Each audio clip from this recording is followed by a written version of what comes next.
Assalamualaikum warahmatullahi wabarakatuh. Selamat datang dalam video presentasi mengenai moneter dalam Islam. Sebelum masuk ke dalam materi, izinkan kami untuk memperkenalkan diri.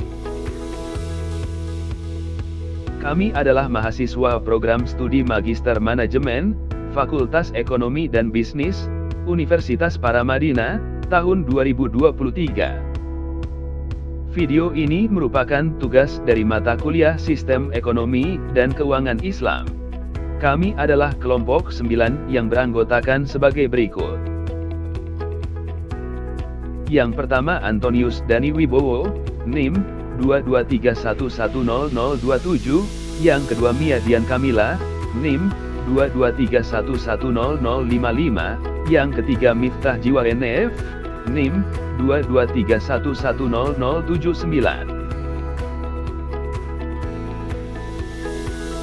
Tujuan video ini adalah agar kita mampu mengetahui moneter syariah, mampu melakukan review terkait kebijakan moneter pemerintah, dan solusi masalah moneter seperti inflasi menurut perspektif Islam.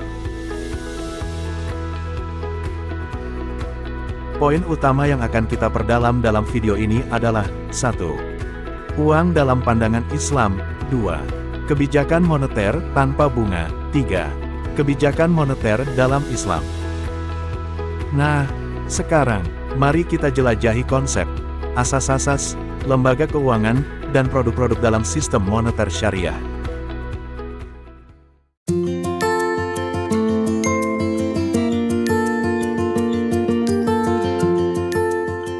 Kita mempunyai banyak kebutuhan, mulai dari kebutuhan dasar seperti makanan, pakaian, rumah, sampai dengan hiburan seperti nonton bioskop atau pergi berlibur.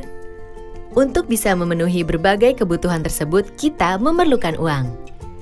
Tentunya kita menginginkan supaya uang yang digunakan nilainya bisa stabil.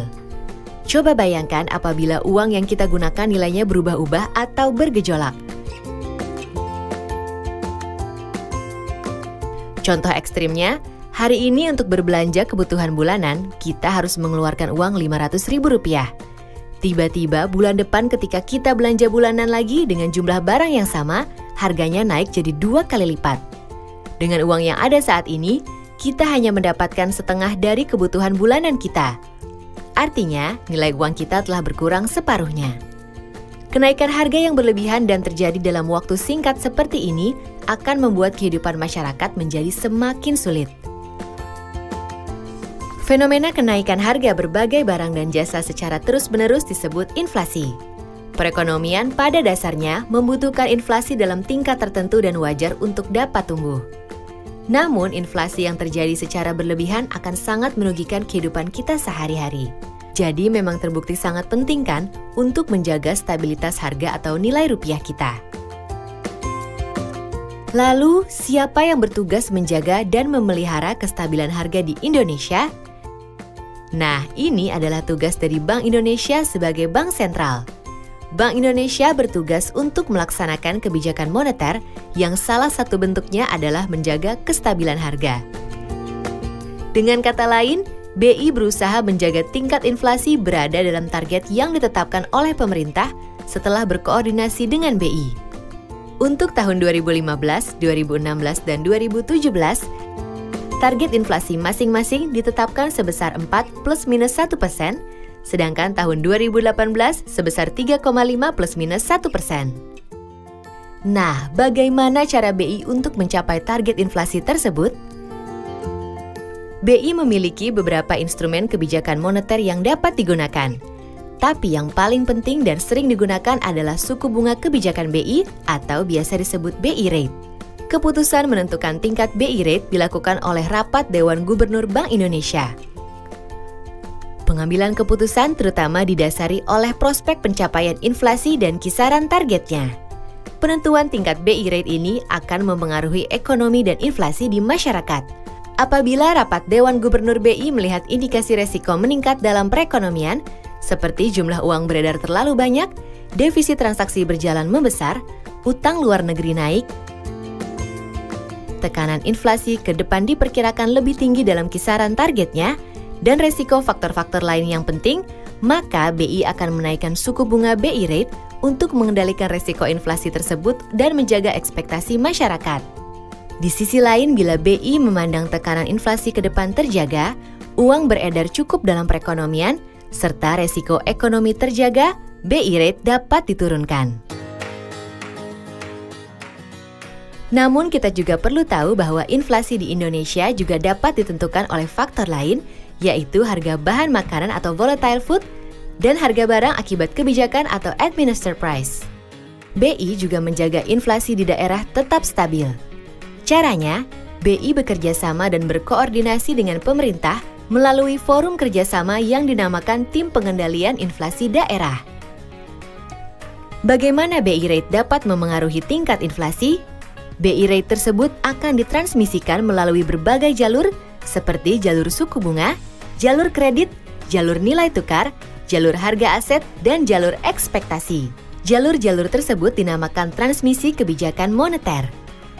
Nah, jadi kita kini bisa memahami jika BI menaikkan BI rate dan sebaliknya juga jika BI rate turun. Kebijakan ini semua dilakukan BI untuk menciptakan kestabilan harga dan perekonomian demi kesejahteraan kita semua. Pengertian moneter syariah. Moneter syariah merujuk pada prinsip dan praktik keuangan yang sesuai dengan ajaran syariah Islam. Tujuannya adalah menciptakan kesetaraan, keadilan, dan keberlanjutan dalam sistem keuangan. Makna kebijakan moneter adalah tindakan yang dilakukan oleh otoritas moneter untuk mempengaruhi jumlah uang beredar dan kredit, yang pada selanjutnya akan mempengaruhi kegiatan ekonomi masyarakat. Bank sentral adalah lembaga yang berwenang melakukan kebijakan moneter untuk mempengaruhi jumlah uang beredar dalam rangka mencapai tujuan kebijakan moneter. Kebijakan moneter ini dilakukan oleh Bank Sentral, Bank Indonesia, dengan tujuan untuk mencapai stabilitas rupiah yang tercermin dari indikator inflasi dan nilai tukar uang. Tujuan kebijakan moneter untuk mendukung tercapainya sasaran ekonomi makro, yaitu pertumbuhan ekonomi yang tinggi, stabilitas harga, pemerataan pembangunan, dan keseimbangan neraca pembayaran. Fungsi kebijakan moneter menjaga iklim investasi dalam suatu negara, meningkatkan stabilitas dan pertumbuhan ekonomi, mengatasi tingkat pengangguran, dan membuka sejumlah lapangan pekerjaan, membantu untuk meningkatkan sejumlah neraca pembayaran, menjaga stabilitas dari nilai tukar mata uang, menjaga harga barang, mengendalikan laju inflasi. Untuk menentukan keberhasilan kebijakan moneter dipengaruhi oleh 3 indikator, yaitu uang beredar, pengendalian pergerakan nilai tukar, target inflasi. Uang dalam pandangan Islam. Definisi uang dalam bahasa Arab terdapat beberapa terminologi untuk menyebut uang, yaitu nuqud, wariq, ain fulus, dinar dan dirham. Nuqud bermakna uang secara umum. Berarti tunai, lawan dari mengangsur wariq, digunakan untuk menunjukkan dirham perak, ain untuk menunjukkan dinar emas. Fulus adalah alat tukar tambahan yang digunakan untuk membeli barang-barang murah. Orang Arab menggunakan kata dinar untuk menunjukkan mata uang yang terbuat dari emas. Dirham, mata uang yang berbahan perak. Uang didefinisikan sebagai sesuatu yang dipergunakan untuk mengukur tiap barang dan tenaga. Misalnya, harga adalah standar untuk barang, sedang upah adalah standar untuk manusia. Fungsi uang. Para ahli umumnya menjelaskan peran dan fungsi uang sebagai berikut. 1. Sebagai alat tukar, medium of exchange. 2. Sebagai alat menyimpan nilai daya beli, store of value. 3. Sebagai alat satuan hitung, unit of account, atau alat pengukur nilai, measure of value. 4. Sebagai ukuran standar pembayaran yang ditangguhkan, standard of deferred payment. Berikut adalah perbedaan fungsi uang dalam perspektif syariah dan konvensional.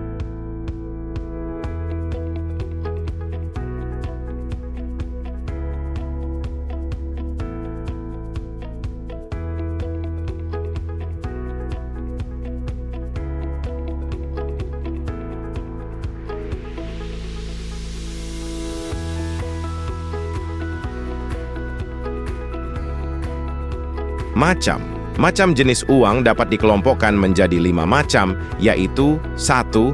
Uang komoditas, yaitu barang yang mempunyai karakteristik tertentu, yaitu dapat diterima atau dihargai oleh semua orang, kualitasnya tidak berubah, jumlahnya terbatas dan mudah dibawa-bawa. Misalnya uang dinar yang terbuat dari emas, uang dirham yang terbuat dari perak. 2. Uang representasi adalah klaim atas komoditas, seperti sertifikat emas atau perak, dan melibatkan uang yang didukung komoditas. Misalnya standar emas atau standar perak yang melibatkan wesel bayar bank, yang dapat ditebus atas permintaan emas dan atau perak yang beroperasi di bawah standar Bimestolk atau monometalik. 3. Uang fiat. Uang yang nilainya berasal dari regulasi atau hukum pemerintah. Uang ini berbeda dengan uang komoditas yang didasarkan pada barang, yang biasanya merupakan logam mulia seperti emas dan perak. 4. Digital money, dikenal dengan e-money, uang elektronik. 5. Digital currency, kebijakan moneter tanpa bunga. Perlunya regulasi dari pemerintah dengan bank sentral terkait kebijakan moneter tanpa bunga. 1. Menjadikan fungsi uang berjalan dengan baik di tengah masyarakat, yaitu sebagai alat pembayaran transaksi dan merefleksikan nilai suatu barang, bukan menjadikan uang sebagai komoditas yang bisa diperjualbelikan. 2. Kebijakan moneter tanpa bunga dialihkan dengan sistem bagi hasil atau investasi ke sektor real menggunakan akad-akad muamalah Islam. 3. Solusi yang harus dilaksanakan sebagai sebuah kebijakan moneter tanpa bunga adalah dengan menjadi penarikan uang yang beredar lebih diarahkan kepada sektor real dengan menciptakan lapangan pekerjaan baru berupa peningkatan produktivitas dengan cara membuka peluang investasi real sebagai perimbangan agar jumlah uang yang beredar bisa terkontrol dan stabil. Penerapan suku bunga dalam perekonomian ini menimbulkan alokasi sumber finansial yang tidak efisien, ketidakadilan dalam akses untuk investasi, distribusi, dan konsumsi. Sistem bunga dalam mobilisasi dana tabungan untuk investasi ini harus diganti dengan qardasan, murabahah, dan pendanaan yang berkeadilan, equity financing. Equity financing meliputi 1. Mudharabah, 2. Syirkah, 3. Kepemilikan saham. Kebijakan moneter dalam Islam, yakni merupakan aplikasi pokok moneter Islam adalah terbebasnya aktivitas ekonomi dari riba, maisir, dan gharar. Berikut adalah skema kebijakan moneter syariah dalam sistem keuangan ganda.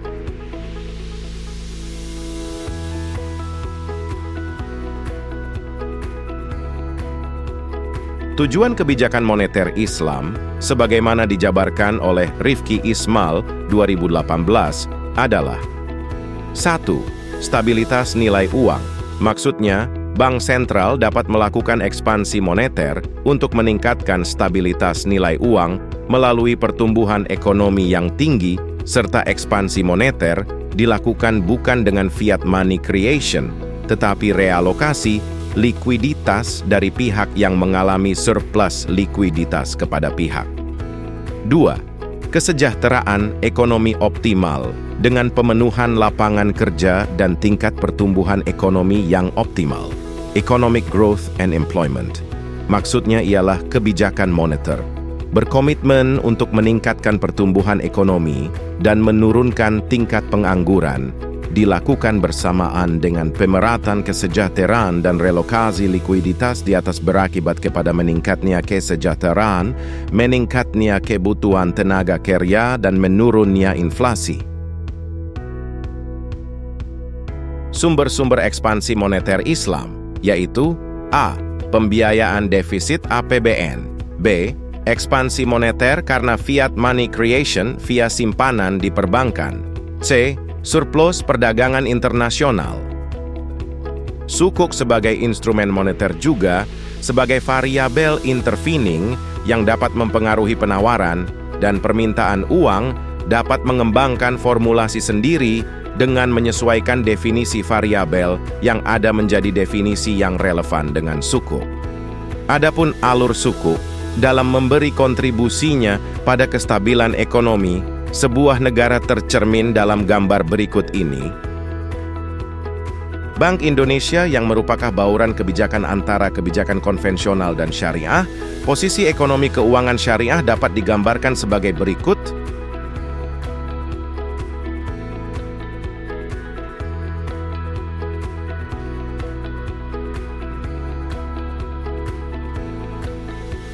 Demikianlah presentasi kami mengenai sistem moneter syariah.